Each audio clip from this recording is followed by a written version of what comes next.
መጠበቅ ማለት ጌታን በልብ ላይ ማንገስ ነው። ወዳጆቼ መጠበቅ ስላቃታቸው ጌታን ጥለው የራሳቸውን ጉዞ ጀምረዋል ሰዎች። መጠበቅ በልብክ ላይ ጌታን ማንገስ። መጠበቅ ማለት ጊዜ ማቃጠል ማለት አይደለም። መጠበቅ ማለት እንደው ዝም ብሎ መቀመጥ ማለት አይደለም። መጠበቅ ማለት ጌታን በልብክ ላይ ማንገስ ማለት ነው። ምን ማለት? መጠበቅ ማለት ሞኝነት እንዳይመስልህ በልብክ ላይ ጌታን ማንገስ ማለት ነው። ትጠብቁታላችሁ። ኦሪጂናል ነገር ይዞላችሁ ይመጣል። የከበረ ነገር ይዞላችሁ ይመጣል። ታላቅ ነገር ይዞላችሁ ይመጣል። እንደምታውቁት ልጅ የሚሆነው 9 ወር ተጠብቆ ሲወለድ ነው። ከ9 ወር በፊት ከተወለደ በተለይም ከ7 ወር በፊት ደግሞ ተወለደ ሳይሆን የሚባለው ጨነገፈ ነው የሚባለው እና የእግዚአብሔር ቃል በምሳሌ መጽሐፍ ምዕራፍ 27 ቁጥር 19 ደግሞ በሌላ ስፍራ ሲናገር ምን ይላል? በለሷን የጠበቀ ፍሬዋን ይበላል፣ ጌታውን የጠበቀ ይከብራል። ፍሬውን የሚበላው ፍሬ እስክታፈራ የጠበቀ ብቻ ሳይሆን ፍሬው እስኪበስል ድረስ የጠበቀ እንደሆነ መገመት የሚያዳግት አይመስለኝም። እግዚአብሔር አምላክ በዚህ ቀን ሊነግራችሁ ለነፍሳችሁ ሊመክራችሁ የፈለገው ሐሳብ ሊያስተምራችሁ የፈለገው ሐሳብ ስለመጠበቅ ነው። አሁን ባነበብኩላችሁ የእግዚአብሔርም ቃል በምሳሌ መጽሐፍም የነገርኳችሁ በለሲቷን የጠበቀ ፍሬዋን እንደሚበላ መጽሐፍ እንደሚናገር፣ ጌታውን የጠበቀ እንደሚከብር መጽሐፍ ቅዱሳችን እንደሚናገር፣ መጠበቅ በራሱ የራሱ የሆነ መለኪያና አቅጣጫ ዓላማ እንዳለው ማወቅ በጣም ተገቢ ነው። ብዙዎቻችን አሁኑኑ መብላት አለብን፣ አሁኑኑ ማግኘት አለብን፣ አሁኑኑ ነገር መሆን አለበት ስንል ከትክክለኛው ጊዜ በፊት ነገራችንን ለማዋለድ ጥረት በማድረግ ከማዋለድ ይልቅ በማስጨንገፍ ብዙ የህይወት መንገዶች ላይ እናሳልፋለን። ራያችንን፣ አገልግሎታችንን፣ ስራችንን፣ ቤታችንን፣ ብዙ ነገራችንን ላለመጠበቅ ወይም ደግሞ የእግዚአብሔርን ጊዜ ለመጠበቅ ካለመፈለጋችን የተነሳ ለጭንገፋ ተዳርገናል። ወዳጆቼ በዚህ ማለዳ እግዚአብሔር ሊነግራችሁ የሚፈልገው ዋናውና መሰረታዊ ጉዳይ ስለ መጠበቅ መንፈሳዊ ትርጓሜ እንደሆነ እንድታስቡ እፈልጋለሁ። አሁን ያነበብነው የዮሐንስ ወንጌል መጽሐፍ ምዕራፍ 6 ቁጥር 16 የሚናገረው ጌታ ኢየሱስ ክርስቶስ ከደቀ መዛሙርቱ ጋር ቀኑን ሙሉ ተአምራት ሲያደርግ ዋለ እና እንደዚሁም ደግሞ እንደምታውቁት 5000 ወንዶችን ያልተቆጠሩ ሴቶችና ሕፃናትን መገባቸው እና ደቀ መዛሙርቱ ከጌታ ጋር በድንቅና በታምራት ነው አብረው ያሳለፉት። ቀኑ እንዴት ነው ያለፈው ሲባል ቀኑ ያለፈው በድንቅና በታምራት ነው። ቀኑ ያለፈው በሚያስገርም ሁኔታ 2 ዓሳና 5 የገብስ ዳቦ 12 መሶብ አርጎላቸው ነው ቀኑ ያለፈው። ይሄ የሚገርም ነው። የሚገርመው ደግሞ ይሄ ነገር ከሆነ በኋላ ደቀ መዛሙርት ከጌታ ከኢየሱስ ጋር በድንቅና በታምራት ካሳለፉ በኋላ በሚገርም ክብር ካሳለፉ በኋላ የሆነ ሰዓት ላይ ጌታ ኢየሱስ ክርስቶስ ከነሱ ዞር አለ፣ ተሰወረባቸው፣ ዞር አለ ብሎ ይናገራል እና ዮሐንስ የዘገበልን በዚህ ምዕራፍ 6 ቁጥር 16 ላይ ጌታ ኢየሱስ ክርስቶስ ይመጣል ብለው እስከ ማታ ድረስ ሲጠብቁት ይመጣል ብለው ሲጠብቁት ሳይመጣ ቀረ እና ምንድነው የሚናገረው? ጊዜው መሽቶ ነበር ይላል። ኢየሱስም አልመጣም ነበር ይላል። ምን ማለት ነው? ደቀ መዛሙርቶች ኤክስፔክት አድርገዋል። አብሯቸው ነው ያለው። ከጠዋት ጀምሮ ብዙ በሽተኛ እንደፈወሰ ዮሐንስም ይዘግባል። ብዙ በሽተኛ ፈውሷል፣ ዕውር አብርቷል፣ ሽባ ተርትሯል፣ ብዙ ነገሮችን አድርጓል። እንደዚህ መግቧቸዋል እና ይሄ ቀኑን ሙሉ ሲመግባቸው ሲያበላቸው በድንቅና በታምራት ድንቅ የሆነ ቀን እንዲያሳልፉ የረዳቸው ጌታ ሲመሻ አካባቢ ቢጠብቁትም አልመጣም። ወዳጆቼ መጠበቅ ስላቃታቸው ጌታን ጥለው የራሳቸውን ጉዞ ጀምረዋል ሰዎች። መጠበቅ ስላቃታቸው ነው ጌታን ጥለው የራሳቸውን ጉዞ የጀመሩት። አሁን ሰዎች ጌታን ስለመጠበቅ ስታስተምራቸው ያልጠበቁ ሰዎችን ስለመጠበቅ ማስተማር ቀላል ነው። የጠበቁ ሰዎችን ስለመጠበቅ ማስተማር ደግሞ ከባድ ነው። መጠበቅ የሚባለው ነገር ቀልድ ጉዳይ አይደለም፣ ዝም ብሎ ጉዳይ አይደለም።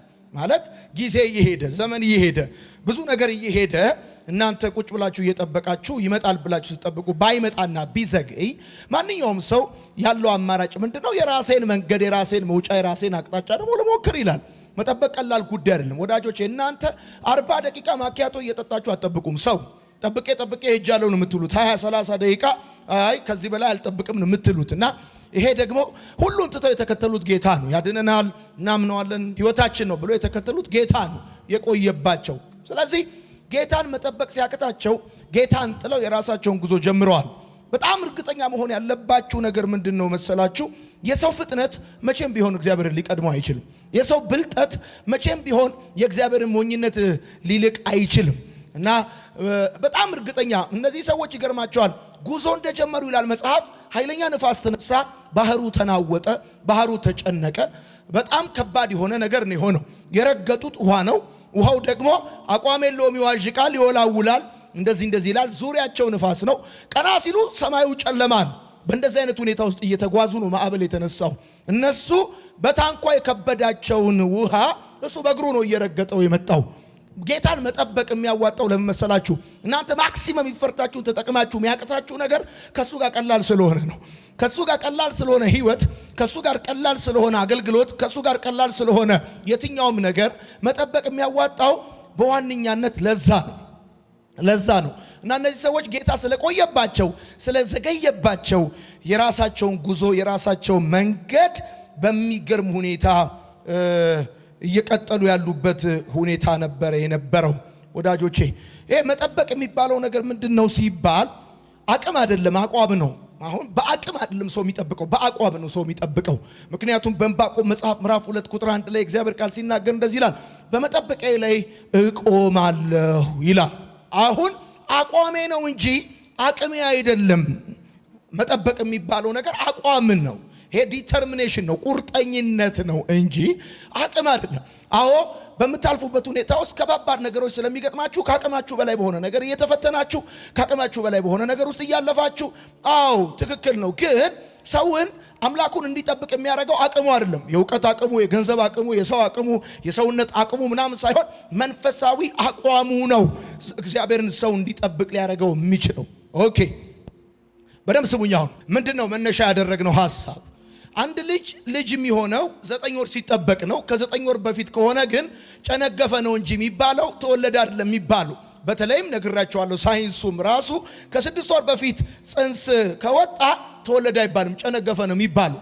ነገር ህይወት የሚኖረው ነገር፣ ውበት የሚኖረው ነገር፣ መልክ የሚኖረው ነገር፣ ስርዓት የሚኖረው፣ እድገት የሚኖረው፣ አቅም የሚኖረው በጊዜው ሲሆን ነው። አሁን መጠበቅ ያስፈለገው ለነገራችሁ ሁሉም ጊዜው ስላልሆነ ነው። ምጽፉ ሰዎች ለነገራችሁ ሁሉም ጊዜው አይደለም፣ ለነገራችሁ ሁሉም ቦታ አይደለም። መጠበቅ ያስፈለገበት ምክንያት እግዚአብሔር አምላክ በጊዜ የሚሰራ አምላክ ስለሆነ፣ ፍጥረትም በጊዜ የተዋቀረ ህይወት ስለሆነ ነው ነገር መጠበቅ ያስፈለገው። በየትኛውም ጊዜ፣ በየትኛውም ቦታ፣ በየትኛውም ሁኔታ ውስጥ እናንተ ከእግዚአብሔር የተቀበላችሁት ነገር ስለማይቀጥል ነው። እግዚአብሔር ህይወታችሁን የሚያስቀጥልበት ወይም ለህይወታችሁ፣ ለራያችሁ፣ ለነገራችሁ የተወሰነለት የጊዜ ገደብ ስላለው ማለት ነው። ስለዚህ ነግራችኋለሁ። ዕንባቆምን መጽሐፍ ስታጠኑ መጠበቅ አቅም ሳይሆን አቋም እንደሆነ ትረዳላችሁ። ከዛ ሲቀጥል ደግሞ አንድ መነሻ ሐሳብ ነግራችኋለሁ። በደንብ ይሁን። ወደ ትምህርታችን ሐሳብ ልንገባ ነው። 7 ነጥቦችን ነው የምንነጋገረው። የመጀመሪያው ሐሳብ የነገርኳችሁ ምንድነው? በዚህ በዮሐንስ ወንጌል መጽሐፍ ምዕራፍ 6 ላይ ምዕራፍ 6 ቁጥር 16 ነው። ከቁጥር 1 ጀምሮ እስከ ቁጥር 15 ስታነቡ ምንድነው የምትረዱት? ከቁጥር 1 እስከ 15 ስታነቡ እኮ ጌታ ከደቀ መዛሙርቱ ጋር ምን እያደረገ እንደዋለ ነው የምታነቡት። አሁን ነግሬያችኋለሁ። ማለዳችሁ ላይ የሆኑ ብዙ ነገሮች አሉ። ያያችሁት ብዙ ነገሮች አሉ። እነዚህ ሰዎች ታምራት አይተዋል፣ ፈውስ አይተዋል፣ ድንቅ አይተዋል፣ ትንሹ ነገር ሲበዛ አይተዋል። እና አሁን እዚች ጋር ያለችውን ሐሳብ መረዳት ስትችሉ ቀጥሎ ያለውን ልናገር የፈለኩት ነገር ይገባቸዋል። ጌታና ደቀ መዛሙርቱን የለያቸው የሆነ ተርኒንግ ፖይንት አለ፣ የሆነ ነጥብ አለ። ይሄ ጌታ እየፈወሰ እያበላ እያጠጣ ድንቅ ታምር እያደረገ ከነሱ ጋር ቆይቶ የሆነ ሰዓት ላይ ካጠገባቸው ተሰውሯል እና በሄደበት ይመጣል ብለው ቢጠብቁት አይመጣም፣ ይመጣል ብለው ቢጠብቁት አይመጣም። መጠበቅ ስላቃታቸው ወደ ቅፍርናሆም ለመሻገር ፈልገው በባህር ወደ ታንኳ ተሳፈሩና መሄድ ጀመሩ። መሄድ ሲጀምሩ መካከል ላይ 6 ኪሎ ሜትር ያህል እንደቀዘፉ ማዕበል ተነሳ፣ ወጀብ ተነሳ። በዛ መካከል ነው ጌታ ወደ እነሱ ተመልሶ የመጣው። እነዚህ ደቀ መዛሙርት በትክክል ጌታን እስኪመጣ ድረስ ለመጠበቅ ጌታ ከነሱ የተለየበትን ምክንያት መረዳት ነበረባቸው ብዬ አስባለሁ። ጌታ ከነሱ የተለየበትን ምክንያት ማወቅ ነው የነበረባቸው። አሁን ጌታን መጠበቅ ያቃታቸው ጌታ ለምን ከነሱ እንደተለየ ስላልገባቸው ነው። አሁን ጌታን መጠበቅ የሚከብደን ጌታ ለምን እንደቆየ ስለማናቅ ለምን እንደቆየ ከገባማ ትጠብቀዋለህ። ለምሳሌ አንዳንድ ሰው ትራፊክ ዘግቶብኝ ነው እየመጣው ነው ካለ ትጠብቀዋለህ። ጉዳዩ ነው የሚያስጠብቅህ። አሁን ነገሩን ያዘገየው ጉዳይ ያስጠብቃል። የሰማኝ ሰው ካል ትንሽ አሞኝ እንግዳ መጥቶብኝ የሆነ ነገር ገጥሞኝ ነው እንጂ እየመጣው ነው። ስለዚህ አንድ ነገር የቆየበትን ምክንያት ከገባ አትሊስት ለመጠበቅ አቅም፣ ወኔ፣ መነሳሳት ምናምን ይኖርሃል። ደቀ መዛሙርቶቹ ቀኑን ሙሉ ከጌታ ጋር በድንቅና በተአምራት ውለው የሆነ ቦታ ላይ ጌታ ከነሱ ተለይቶ ሲያበቃ እና ከዛ ይመጣል ብለው ሲጠብቁ አይመጣም ብለው ደክሟቸው የራሳቸውን አማራጭ ለመሄድ የወሰኑበት ምክንያት ለምን እንደቆየ ስላልገባቸው ነው። ለምን እንደቆየ ብቻ ሳይሆን ለምን ከነሱ እንደተለየ ስላልገባቸው ነው። ለምን ከነሱ እንደተለየ ስላልገባቸው ነው። ጌታ በአገር ሰላም ጠዋት ሲፈውስ፣ ጠዋት ታምራት ሲያደርግ፣ ድንቅ ሲያደርግ ቆይቶ የሆነ ሞመንት ላይ ከነዚህ ከደቀ መዛሙርቱ የተለየበት ምክንያት ምን መሰለ? የአካባቢው ሰዎች፣ የከተማው ሰዎች ጌታ ያደረገውን ነገር ተመልክተው አንድ ነገር ለማድረግ እንደፈለጉ ዮሐንስ ይናገራል። ሊያነግሱት ፈለጉ ይላል። ሊያነግሱት እንደፈለጉ ባወቀ ጊዜ ነው የሚለው። አሁን ጌታ ከዛ ሁኔታ ከዛ አካባቢ ከደቀ መዛሙርቱ ጋር ዞር ያለበት ምክንያት ሊያነግሱት እንደፈለጉ ስላወቀ ነው፣ ስለገባው ነው። ስለዚህ አሁን ራቀና ገለል ብሎ የሆነ ሰዓት ቆይቶ ተመልሶ መጥቷል። ወዳጆቼ በደንብ እንድሰሙ ይፈልጋል። እነዚህ ሰዎች ጌታ ሊያነግሱት የፈለጉት ደግሞ ስለ ቃሉ አይደለም፣ ስለበሉት እንጀራ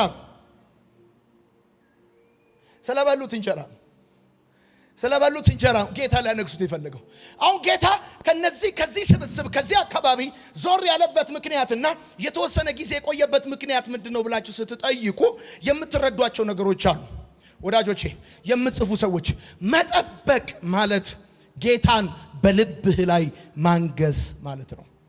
አሁን ከጌታ ጋር ልዩነት የፈጠረው የአካባቢው እዛ ምዕራፍ ላይ የምታነቧቸው ሰዎች ከጌታ ጋር ልዩነት የፈጠረው ነገር ምን መሰለ? ሰዎቹ በሀገራቸው ላይ እንጂ በልባቸው ላይ ሊያነግሱት አልፈለጉም። መጠበቅ ማለት ምን ማለት መሰለ? ጌታን በልብክ ላይ ማንገስ ማለት ነው። ጌታን በልብ ላይ ማንገስ ማለት መጠበቅ ማለት ጊዜ ማቃጠል ማለት አይደለም። መጠበቅ ማለት እንደው ዝም ብሎ መቀመጥ ማለት አይደለም። መጠበቅ ማለት ጌታን በልብክ ላይ ማንገስ ማለት ነው። ምን ማለት ነው? በሐሳብክ ላይ፣ በፍቃድክ ላይ፣ በውሳኔክ ላይ ማንገስ ማለት ነው። ትጠብቀዋለህ ማለት ባስቀመጠ ቦታ ትጠብቀዋለህ ማለት እግዚአብሔር አንተን ባሰማራ በዛ መንገድ ላይ ሌላ መውጫ፣ ሌላ አማራጭ፣ ሌላ ሁኔታዎችን ሳትጠብቅ እዛ ሁኔታ ላይ ነህ ማለት አንተ በልብክ ላይ ልታነግሰው ፍቃደኛ ነህ ነው ማለት ነው። ምክንያቱም ጌታን ከነዛ ሰዎች እዩኝ እኔን አይነ ውስጥ ጌታን ከነዛ ሰዎች ያሸሸው ነገር ሰዎቹ በልባቸው ላይ ሳይሆን በሀገራቸው ላይ ያነግሱት መፈለጋቸው ነው። ጌታ ደግሞ መንገስ የፈለገው ልባቸው ላይ ነው፣ ፍቃዳቸው ላይ ነው፣ ሐሳባቸው ላይ ነው። ጌታ መንገስ የፈለገው እንጂ ፖለቲካቸው ላይ አይደለም። የጲላጦስ ወንበር ላይ አይደለም መቀመጥ የፈለገው። ጌታ እንዲነግስ የፈለገበት ቦታ ልባቸው ነው፣ ሐሳባቸው ነው፣ ፍቃዳቸው ነው።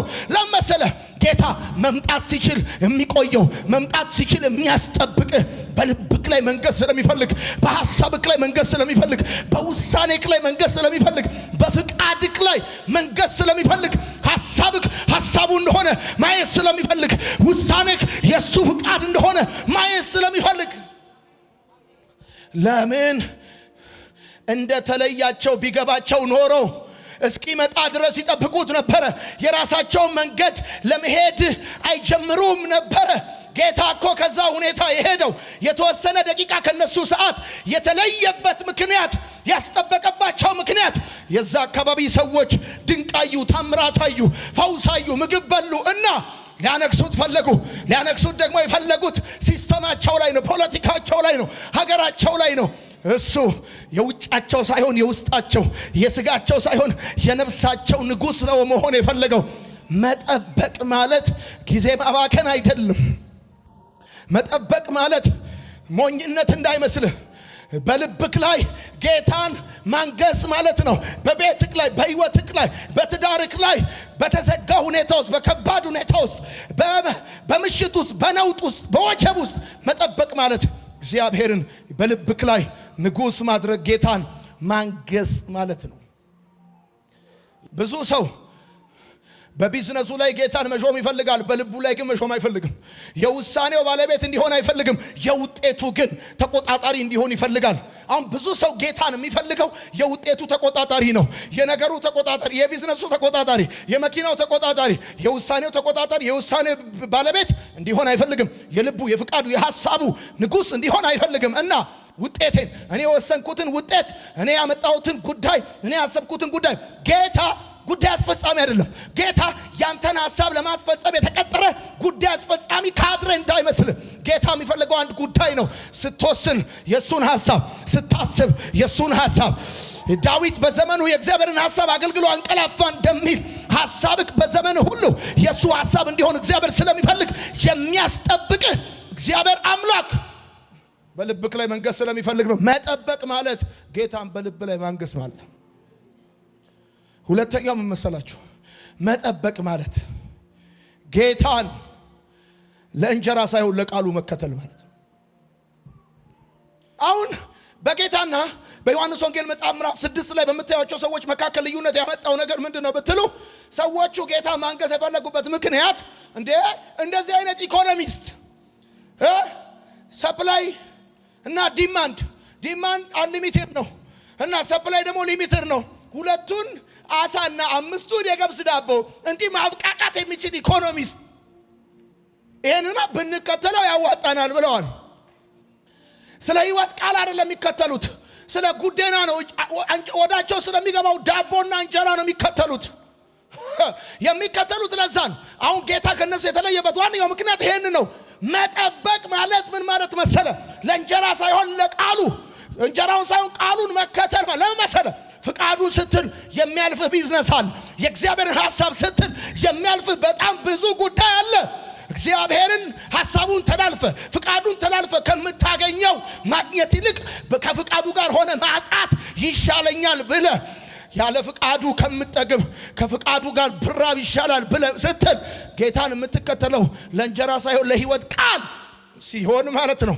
መጠበቅ ማለት መጎለት ማለት አይደል? እሺ እንዴ ቁጭ ማለት እንደ ሰፈር ድንጋይ መቀመጥ ማለት አይደለም። መጠበቅ ማለት ጌታን ለእንጀራ ሳይሆን ለህይወት ቃል መከተል ማለት ነው። እኔ የምፈልገው ፍትፍትህን ሳይሆን ፊትህን ነው። እኔ የምፈልገው የእጅህን ሳይሆን ልጅህን ነው። እኔ የምፈልገው አንተን ነው። ዝማሬ የተከፈተ በር ማብራሪያዬ አይደለም። እምዘምረው ለማዳመቅ አይደለም፣ ስለሚገባ ዲሰርቭ ስለምታደርግ ነው። ብከፍተውም ብዘጋውም ብሰጠኝም ባሰጠኝም አንተ አምላኬ ነህ። አንተ የህይወት ቃል አለ። ካንተ ወዴት እንሄዳለን እንዳለው ልክ እንደዛ ዛሬ ብዙ ሰው ከእግዚአብሔር ቤት በር ተዘጋብኝ ብሎ ይወጣል። ኑሮ ያልተሻሻለም ብሎ ይወጣል። ብዙ ሰው ከእግዚአብሔር ቤት ከአገልግሎት ከህይወት የጠበቀው ነገር ስለቀረ ያመነውን ጌታ ክዷል። አንድ ነገር ግን ነግራቸዋለሁ። አምላኩን የሚጠብቅ ሰው ይከብራል ማለት ከእንጀራ ይልቅ የህይወት ቃል ከሱ ዲማንድ የሚያደርግ ሰው እንደዚህ ነግራቸዋለሁ። በለሲቷን የጠበቀ ፍሬዋን እንደሚበላ ጌታውን የጠበቀ እንደሚከብር አምላክ እግዚአብሔር በዚህ ዓመት በክብር በህይወታችሁ ላይ ይገለጣል። በደንብ አድርጉና አሜን በሉ። መጠበቅ ማለት ትልቅዬ ጊታር ገዝተህ መጫወት ማለት ነው። ዲዲው ጠብቀሃለሁ ዲሽ እያልክ ማንጎራጎር ማለት አይደለም። መጠበቅ ማለት በዲማንድና ሰፕላይ በፍላጎትና በአቅርቦት የማይለካ እኔ ካንተ ጋር ያለኝ ፌሎሺፕ ከኢንተረስቴ የማይነሳ የምፈልገው አንተን እንጂ ያንተን አይደለም ማለት ነው። በጣም ብዙ ነገሮች በሰልፍ እያለፉ ሲሄድ አንተ እግዚአብሔርን የተከተልክበት ምክንያት አሁን ብዙ ሰው እግዚአብሔርን ያማዋል። ግጥም አድርጎ ነው የሚያማው። በደም ስባይ አሁን እግዚአብሔር አብርሃምን ልጅ ሰጣለሁ ካለ በኋላ 24 ዓመት አስጠብቆታል። በነገራችን ላይ ስባይ የተስፋ ቃል የተሰጣቸው ሰዎች ብቻ አይደሉም ነገራቸው የተከናወነላቸው። እግዚአብሔር የተስፋ ቃል ስለሰጠ ብቻ አይፈጽምልህም። የተስፋውን ቃል የሚያስፈጽም ማይንድ ሴት ካንተ ያስፈልጋል። ምክንያቱም መጽሐፍ ሲናገር እንደዚህ ላይ የዕብራውያን መጽሐፍ ተስፋን የሰጠ የታመነ እንደሆነ ስለቆጠረች ሳራ በስተርጅና እንኳን ለመጸነስ በእምነት ኃይልን አገኘች። አሁን ተስፋውን አካል የሚያስይዝ ኃይል አለ። ኃይሉን ያንተ የሚያደርገው ደግሞ አቆጣጠር ነው። ተስፋን የሰጠ የታመነ እንደሆነ ስለቆጠረች ዝም ብሎ መጠበቅ ሳይሆን በመልካም ባህሪ መጠበቅ ነው ትክክለኛው መጠበቅ። አሁን ብዙ ሰው እያጉረመረመ፣ ብዙ ሰው እያማረረ፣ ብዙ ሰው ብዙ ነገር እያለ እግዚአብሔርን ጠብቅ ያለ ይላል። ኖ ኖ ኖ፣ እሱንማ በደንብ እያጉረመረም በብዙ መልኩ እግዚአብሔርን ስሙን፣ ክብሩን፣ ማንነቱን በማይጠብቅ መልኩ ብዙ ነገር አድርገህ ስታበቃ ጠብቄዋለሁ ልትል አትችልም። መጠበቅ በልብክ ላይ ጌታ ማንገስ ነው። አሁን ለዚህ ነው 20 ዓመት 15 ዓመት 10 ዓመት ቸርች ውስጥ ቁጭ ብለው ሰዎች ነገራቸው ሳይቀየር የሆኑ ሰዎች ይመጣሉ። የሆኑ ሰዎች ይመጡና በ6 ወር፣ በ6 ዓመት፣ በ5 ዓመት፣ በ2 ዓመት፣ በ3 ዓመት ነገራቸው መጠበቅ ማለት ጌታን በልብክ ላይ ማንገስ ማለት ነው።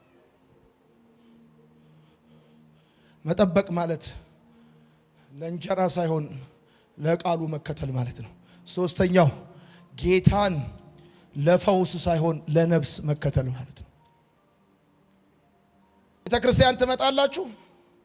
ከዛስ ትዳር የለኝም ብላችሁ አምቡላንስ እንኳን እንዳይጮም፣ የትምህርት ቤት ደውል እንኳን እንዳይጮም እንጸልይላችኋለን፣ ታገባላችሁ። ከዛስ ተመልሳችሁ ቸርች አትገቡም። ትንሽ ኢኮኖሚያችሁ ቀና ሲል በኢየሱስም ቢዚ ነኝ ትላላችሁ። ዲዚ ስትሆኑ ትመጣላችሁ። መድኃኒያ በካርብራተር በኩል ውሃ ሲያመጣባችሁ ትመጣላችሁ። በጣም ብዙ ሰው ለነፍሱ አይደለም ለፈውሱ ነው እግዚአብሔር ቢፈልገው ኢኮኖሚው እንዲፈውስ። አራተኛ መጠበቅ ከስጋ ክብር መሸሽ ነው። ዝም ብለህ ጠብቃለሁ ማለት አይደለም። መጠበቅ ማለት ከስጋ ክብር መሸሽ ነው። አሁን ጌታ ኢየሱስ እናንግስን ያሉት ወዳጆቼ ታውቃላችሁ። የዚህ ዓለም ሰው እናንግስህ ባለበት አፉ እንስቀልህ ማለቱ አይቀርም። ጭብጨባ ያቀውሳል። ታውቃላችሁ። ስጋ እንዲርባው አይፈልግም፣ እንዲጠማው አይፈልግም። ስጋ ዲስከሬጅ እንዲሆን አይፈልግም፣ አፕሪሺየት እንዲሆን ነው የሚፈልገው። ኢንከሬጅ እንድታረጉ ዘራፍ እኔ ቡኬ ነው የሚለው ስጋ። ሁለቱ ተቃራኒ ናቸው። አሁን ያልኩት ከስጋ ክብር መሸሽ ማለት ነው። ይላል አንተ ከማን ታንሳለህ ይላል ስጋ። ጣፊያ እንደዛ ነው የሚለው። ጣፊያ ከማን ታንሳል ነው የሚለው። ከማን ታንሳል እንዴ ቀልጠፍጠፈል እንጂ ይላል። እያቸው እስቲ እንትና እንዴ አምሮባቸው ፍዘዛ አንተ ይላል። አይ ይሄ ነገር አዋጥ የእግዚአብሔር ሐሳብ የለበትም ብለህ ስትል ከስጋ ክብር መሸሽ ነው መጠበቅ። አሁን እግዚአብሔር እንዳትጠብቅ፣ ጌታ እንዳትጠብቅ፣ ከፍቃዱ ሐሳብ እንድትወጣ የሚሞግት ሰይጣን ብቻ አይደለም። የገዛ ስጋ ዲማንድ አለው፣ ኒድ አለው። ኖ አምስተኛ መጠበቅ ማለት ህይወትን ማስቀመጥ ማለት ነው። ብዙ ሰዎች ብር ማስቀመጥ ይችሉበታል። መጠበቅ ብር ማስቀመጥ ሳይሆን ህይወትን ማስቀመጥ ነው። ይሁን እኔን ቀና አበሻ እኮ አይተርት የደሃ ጉልበት ይላል። ይሄን ሲተርቱ ሰምታችሁ አታውቁ? በጎመን ዘር ያልቃል። የብዙ ሰው ህይወቱ በማይረባ ነገር ነው የሚያልቀው ማለት ነው። መጠበቅ ማለት መባከን ማለት ሳይሆን ህይወትህን ማስቀመጥ ሴቭ ማድረግ ማለት ነው። ፓወር ባንክ ፓወር ሴቭ እንደምታረጉበት ስትጠብቁ እየሆነ ያለው ነገር መሰላችሁ እያባከናችሁ አይደለም፣ እያስከማቻችሁ ነው። ህይወትን በማይረባ ነገር ከመባከን በተራ ነገር ከመባከን በማይጠቅም ነገር ከመባከን ህይወትን ማስቀመጥ ማለት ነው። ስድስተኛ መጠበቅ ማለት የምታስፈልግበትን ጊዜ ለይቶ ማወቅ ማለት ነው። ጌታ ለደቀ መዛሙርቱ በሚያስፈልግበት ጊዜ እንደመጣላቸው ተጠብቃለህ ማለት የምታስፈልግበትን ጊዜ ለይተህ ታውቃለህ ማለት። ሰባተኛ ነው የመጨረሻ የምታስፈልግበትን ቦታ ለይቶ ማወቅ ማለት ነው። መጠበቅ ማለት መቼና የት እንደምታስፈልግ አንተ ታውቃለህ ማለት ነው። የሚያስፈልግህን ነገር ለይተህ ታውቃለህ፣ የምታስፈልግበትን ቦታ ታውቃለህ፣ የምታስፈልግበትን ጊዜ ታውቃለህ ማለት ነው። እሱ ብቻ አይደለም። የመጨረሻ በኢሳይያስ መጽሐፍ ምዕራፍ 21 ቁጥር 28 የእግዚአብሔር ቃል ሲናገር እንደዚህ ይላል። በመጠበቂያው ላይ ስለሚጠብቀው ጉበኛ በቀንም በሌሊትም በቦታዬ ላይ እጠብቅሃለሁ አለውና እግዚአብሔር እንደዚህ አለው። ጉበኛው በቀንም በሌሊትም በመጠበቂያው ላይ ቆሞ ምን አየ መሰለሽ? ባቢሎን ወደቀች አለ። አትጠራጠር። እግዚአብሔርን የሚጠብቅ ሰው ጠላቱ ሲወድቅ ያለ አሜን በል። እየታገልከው ብቻ አይደለም ጠላትን የምትጥለው። በተለይ አንድ ጎልደን ወርድ ነው የምናገረው አለ ታውቃላችሁ። ድላችሁ ከጠላታችሁ ያላችሁ ርቀት ሳይሆን ለእግዚአብሔር ያላችሁ ቅርበት ነው። እና ጠባቂው እንደዚህ አለ፣ ስጠብቅህ አለው ቀንና ሌሊት ነው አለው። አሁን ግን አለው ቁጥር 22 ላይ ባቢሎን ወደቀች ብለዋል። ቀና እንደ ነገረኛ ሴት ይሄ እንትን ነጠላ እየቋጨች አሽሙር እንደምታወራ ሴት እግዚአብሔር ላይ አሽሙር እያወራችሁ ጠብቀዋለሁ አትበል እያላችሁ። አቤት ያንዳንዱ ጸሎት አይደለም። አንዱ ብሏል ወንድሙ ተኝቶ እሱ ሌሊት ተነስቶ ይጸልያል 9 ሰዓት። እግዚአብሔር ሆይ ሰው ሁሉ ተኝቷል፣ እኔ ግን ሲል ልጁ እያስጠቆርክ ነው እየጸለይክ ነው። አንዳንዱ ጸሎቱ እንደዚህ ነው። ሊተራሊ ሐሜት ነው። አባ ይላል በቃ እኔ አንዳንድ የማይረቡ ሰዎች እያለፈላቸው ይላል። መጠበቅ በልብክ ለጌታ ማንገስ ነው። መጠበቅ ለእንጀራ ሳይሆን ለቃሉ ጌታን መከተል ነው። መጠበቅ ለፈውስ ሳይሆን ለነፍስህ ጌታን መከተል ነው። መጠበቅ ከስጋ ክብር መሸሽ ነው። መጠበቅ ህይወትን ማስቀመጥ ነው። መጠበቅ የምታስፈልግበትን ጊዜ ለይቶ ማወቅ ነው። መጠበቅ የምታስፈልግበትን ቦታ ለይተ ማወቅ ነው። ጤፍ አንዳንድ ሀገር የከብት ምግብ ነው። እኛ ሀገር ነው ማኛ። የት እንደምታስፈልግ ማታ ከሆነ አረምነ ተብለ ይረጭብሃል። በቃ የት ኢምፖርታንት እንደሆንክ ማወቅ አለብህ። በእግዚአብሔር ቤት በጣም ኢምፖርታንት የሆናችሁ ሰዎች እኮ ስትወጡ እኮ ዓለም ቦታ የላትም ለኛ። ሄሎ ይሰማል። ለብዙዎች በእግዚአብሔር ቤት የተከበሩ ለሚባሉ ሰዎች ዓለም ቦታ የላትም። ትክክለኛ ስፍራህን መለየት ነው መጠበቅ ማለት። ለጌታ ክብር እናጨበጭባለን።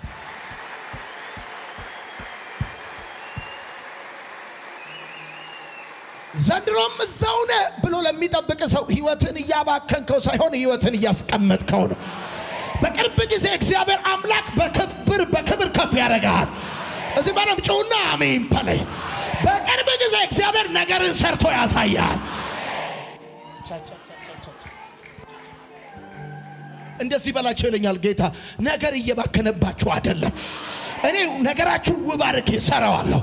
ህይወታችሁን ውብ አድርጌ እሰራዋለሁ። ቤታችሁን ውብ አድርጌ እሰራዋለሁ። አገልግሎታችሁን በክብር እግዚአብሔር ያስቀጥለዋል። በደም ጩና አሜን በሉ።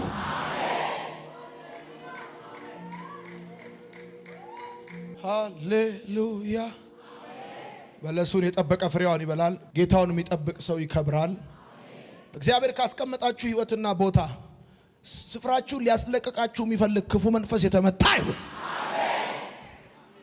አሁን ከዚህ መልእክት በኋላ የሚገባኝን ነገር እነግርሃለሁ። ጌታ በየጊዜው ቃል ሲያመጣ ነገ በህይወቴ ኤክስፔክት የሚያደርገው ነገር ስላለው እንደዚህ ይሆናል። ጌታ ምስክሬ ነው። በጌታ በኢየሱስ ክርስቶስም እግዚአብሔር አምላክ በድንቅና በታምራት ወደ ህይወታችሁ ይመጣል። በአስገራሚ ሁኔታ እግዚአብሔር ወደ ህይወታችሁ ይመጣል። እጅግ አስፈሪ በሆነ ሁኔታ እግዚአብሔር ወደ ህይወታችሁ ይመጣል። ለምን ለእንጀራ አልተከተላችሁትም? ለፈውስ አልተከተላችሁትም?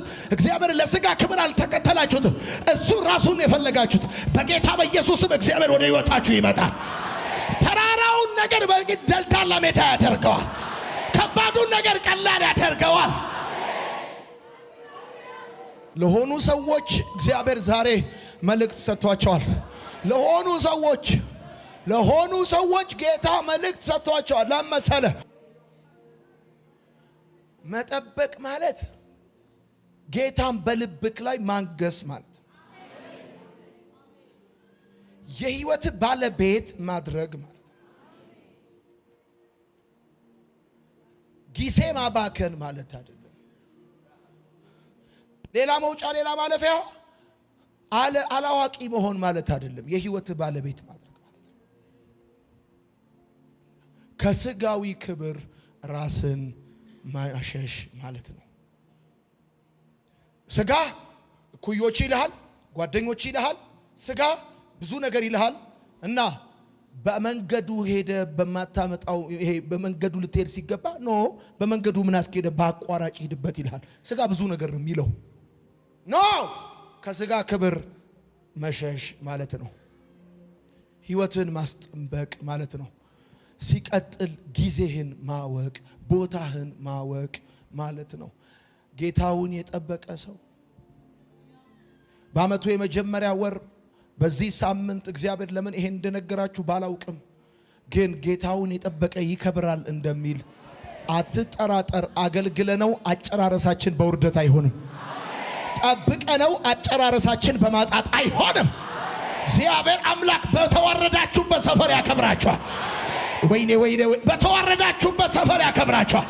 በተገፋችሁበት ሰፈር ያከብራችኋል። ብዙ በተባላችሁበት ሰፈር ያከብራችኋል። እጠብቅሃለሁ የሚል ሰው ያጨበጭባል። በደንብ እጠብቅሃለሁ። ትመጣለህ። እጠብቅሃለሁ። ሰከንድ አንድ አይደለም፣ ኦሪጂናል ነገር ይዞላችሁ ይመጣል። ትጠብቁታላችሁ። ኦሪጂናል ነገር ይዞላችሁ ይመጣል። የከበረ ነገር ይዞላችሁ ይመጣል። ታላቅ ነገር ይዞላችሁ ይመጣል። በዚህ ዓመት ምስክርነት ትሰማላችሁ። የምስራች ትሰማላችሁ። እንግዳ ነገር በሕይወታችሁ ይሆናል። እዚህ በረብ አድርግና ጨብጭባ ጨብጭባ። ሰይጣን ይስማ፣ ክፉ ይስማ። ስፍራችሁን አትለቁም፣ ቦታችሁን አትለቁም። እግዚአብሔር ይባርካችኋል። እግዚአብሔር ይጎበኛችኋል።